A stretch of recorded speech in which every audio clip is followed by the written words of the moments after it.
Nou vriende, goeiemôre. Ons is die Here nog dankbaar dat ons andermaal weer kan saam wees rondom sy woord. Ons is dankbaar teenoor die Here vir sy instandhoudende genade dat hy ons deur nog 'n donker en onbekende nag gedra het. Ons eer die Here ook dat ons vanmôre weer kan stil word so rondom sy woord. Ek wil u groet met die pragtige woorde van Gesang 331. Dit handel oor die kerk van die Here, oor die gemeente van Christus, oor die weergeborenes. Daar staan: kom sit aan met dankgebede saam as sy gemeentelede, om met Jesus te vergader, hom vrymoediglik te nader, omdat hy vir ons gesterf het, lewe deur sy dood verwerf het, kan ons deur die Gees se werking aansit tot geloofsversterking. Ag vriende, hierdie pragtige lied gaan maar oor die gedagte dat as kinders van die Here, kom ons bymekaar in 'n gemeente om God te verheerlik. En is die gebed van my hart dat u en ek ook vanmôre sal sien watter hoë premie die Here daarop stel, om sy kinders dan te ondersteun met krag uit die hoogte, en hoe hy hulle versterk deur die waarheid van sy woord. U sal onthou, ons het gister 'n bietjie gekyk na Asaf, wat met hierdie geweldige vraagstuk gestoei het, is: waarom gaan dit so goed met die goddelose, terwyl die kinders van die Here dikwels so swaar kry? Hy sê hy het gesukkel om sy hart rein te hou, en hy het in sy gedagte gestoei om hierdie goed te verstaan.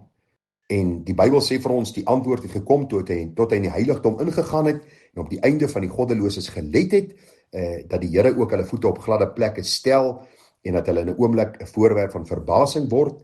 En toe het ons gekom by daai gedagte, waar Asaf gesê het: toe my hart bitter gestemd, en ek in my niere geprikkel was, toe was ek dom en het niks geweet nie, ek was 'n dier by u. En ag vriende, die volgende vers is die vers wat my so bemoedig, so verbly. Daarom is die Psalms die mees geleese boek onder kinders van die Here, want daar is altyd die een kant van die stoeiery waardeur ons gaan, en die wonderlike seën en bemoediging waarmee die Psalm afsluit. Nou sê Asaf, hy sê: nogtans is ek altyd deur by u, u het my regterhand gevat. Asaf sê, ten spyte van die stoeiery en stryery in my gemoed, en dat ek nie regtig verstaan het waarom dit so goed gaan met die goddelose en so moeilik gaan met die kinders van die Here nie, het die Here nooit my hand gelos nie. Luister vriende, as ek en u deur vraagstukke in ons lewe worstel, as ons deur sekere kwessies worstel, en miskien met sonde worstel, of met mense, of met stryd, of met sekere dinge wat gebeur in ons lewe, en ons voel die Here het ons heeltemal eenkant gewerp, en die Here stel nie meer belang in ons nie, wil ek jou vra, stop in jou spore vanmôre, en hoor wat sê Asaf. Die Here het my regterhand gevat. Hy wat my gered het, gaan my nie los, wanneer ek deur vraagstukke worstel nie. Inteendeel, hy gaan my veilig daardeur dra. Die waarheid van sy woord gaan vir my antwoorde gee. Sy Gees gaan my versterk met krag uit die hoogte, sodat ek kan sê: nogtans is ek altyd deur by u, want u het my regterhand gevat. Ons hou die Here nie vas nie, vriende. Dis hy wat ons vashou. As ons hom moes vashou, en dit wat ons verseker van ons ewige tuiste, het ons dadelik ons saligheid verloor, want ons is eenvoudig, ons is sondig, ons is kleingelowig, ons is dikwels swak. Maar die Here sê, hy het ons hand gevat. Ons is altyd deur by hom. En nou kom Asaf, en hoor hoe verander sy gesindheid, van waar hy gemor en geklaan, gemurmureer het oor die goddeloses en sy sware stryd waardeur hy gaan. Hy sê: u sal my lei deur u raad, en my daarna in u heerlikheid opneem. So eenvoudig wat Asaf sê: Here, ek gaan my oë afhou van die goddeloses, en ek gaan dit hou in u woord. U woord is die lig vir my pad, die lamp vir my voet. Here, open my oë dat ek die wonders uit u wet kan sien. Kind van die Here, lees God se woord. Ons het die 66 kanonieke boeke. Lees dit, bestudeer dit, neem dit ter harte, sien die getrouheid van God. Die Here is goed vir ons, en mag ons ook in reinheid voor hom wandel en lewe. Asaf sê, behalwe dat hy hierdie raad van God sal volg, het hy ook die versekering dat die Here hom in sy heerlikheid sal opneem. Die goddeloses, sy voete word op gladde plekke gestel. Die Bybel sê vir ons, hulle sal in pyn val, hulle sal in 'n oomblik 'n voorwerp van verbasing word. Aan die ander kant sê Asaf, maar ek sal in die heerlikheid opgeneem word. Waarom? Omdat die Here my regterhand geneem het, omdat ek aan hom behoort, omdat ek altyd deur by hom is, omdat hy my lei na waters waar rus is. En nou hoor die pragtige woorde. Hy sê: weet ek buiten u in die hemel, en buiten u begeer ek ook niks op aarde nie. Kan u agterkom, die klemverskywing aan die begin, het hy gewens, hy kan die rykdom van die goddeloses hê, die onbesorgdheid van hulle, daardie lewe wat die goddelose lewe, wat vir ons baie keer so lekker lyk. Asaf sê, ek het daarna gekyk, hy sê, maar nou begeer ek dit glad nie, hy sê, want Hy sê, weet ek buiten U in die hemel. Hy sê, Here, dis my vooruitsig, ek gaan U in die heerlikheid sien en ek begeer eintlik niks op aarde verder nie. Ek is dankbaar vir U goedheid, vir U versorging. U is my goed ver bo die maat en die vooruitsig om U in die heerlikheid te sien, kan nie opweeg teen dit wat die wêreld vir my bied nie. Al bied die wêreld vir my die goud en silwer wat daar is, sal dit nie opweeg teenoor die heerlikheid wat U vir my gaan gee nie. Hy sê in vers 26, al beswyk my vlees en my hart, God is die rots van my hart en my deel tot in ewigheid. So asof sy eenvoudig, Here, ek weet, ek gaan nie 'n strydlose lewe deurgaan nie. Ek weet ek gaan nie deur hierdie lewe gaan sonder enige probleme en uitdagings en misverstande en tekortkominge nie, maar een ding weet ek. Al gaan my liggaam ook siek word en later sterwe, God is my rots. Hy is die rots van my hart.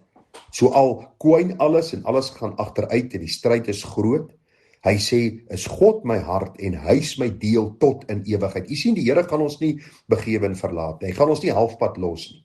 Daar by die doodsjordaan gaan hy nie sê, ag nee, weet jy het my te veel teleurgestel nie. Al gaan ons deur die dal van doodskade weer, ons sal nie vrees nie, want die Here is met ons. Vers 27, want kyk, die wat hulle ver van U afhou vergaan. U roei hulle almal uit, wat van U afhoereer, maar wat my aangaan, dit is my goed om naby God te wees. In die Here het ek my toevlug gestel om al U werke te vertel. Is nie vir U pragtig hoe Asaf afsluit teenoor wat hy begin het nie? U sien, is net God se woord wat ons deur hierdie proses kan vat. Hy begin met hierdie redenasie in sy verstand, in met sy oë wat gefestig is op die wêreld, en hy begin met homself redeneer, en hy maak vir homself sekere dinge wys wat nie eers werklik so is nie, want goddelose mense het ook stryd, hulle het ook hartseer, hulle het ook pyn, hulle het ook siekte, hulle het ook moeite en ook verdriet, maar hy is so vasgevang in hierdie redenasie, dat hy eintlik dink dat hulle hemel op aarde het, terwyl hy hierdie geweldige, swaar, swartgallige, hartseer, pynvolle lewe het. Maar hy gaan deur hierdie proses, en die Here deur sy genade werk met sy kind, en God wat getrou is om sy kind se hart te versterk met krag uit die hoogte, bring Asaf by hierdie gevolgtrekking uit. Asaf, as jy my het, het jy alles. Jy het niks nodig buiten my nie, en tog gee ek vir jou ver bo die maat. En daarom sê wat my aangaan, is vir my goed om naby God te wees. En as u vanmôre nie sin maak van hierdie lewe nie, dan wil ek vir u sê, kyk na die tyd wat jy met God spandeer. Die groot rede waarom jy miskien nie kan sin maak van jou lewe en wat aangaan in jou lewe nie, is omdat jy te min tyd met jou God, met jou redder en jou verlosser spandeer. Te min tyd met die woord wat deur die Heilige Gees geïnspireer is. Daarom maak hierdie lewe nie vir jou sin nie. Daarom soek jy jou genietinge en jy soek jou genot in al hierdie dinge wat die wêreld vir ons gee. Wat jy en ek nodig het, is om soos Asaf in die heiligdom in te gaan. Ons het nodig om weer opnuut voor God te buig, opnuut ons lewe aan hom te wy, en te sê wat my aangaan, dit is vir my goed om naby God te wees. In die Here het ek my toevlug gestel. Hy is my soos 'n veilige beskutting. Onder sy skaduwee, vriende, kan ek skuil. Hy is die bergvesting, die rots waarop ek kan bou. En dan om al U werke te vertel. Mag die wêreld nie heeltyd hoor hoe ons kla en murmureer en kwaad is oor alles nie, maar mag die wêreld hoor hoe goed die Here vir ons is. As jy vanmôre weergebore is, vriende, is dit die grootste geskenk wat jy kan ontvang, wat ek ontvang het.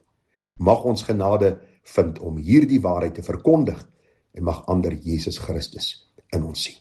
Vriende, baie groete vir u, 'n baie mooi dagie. Hou u oë gefestig op Jesus. Hy is die leidsman en hy is die volëinder van ons geloof. Groete vir u en 'n mooi dagie verder. Tada.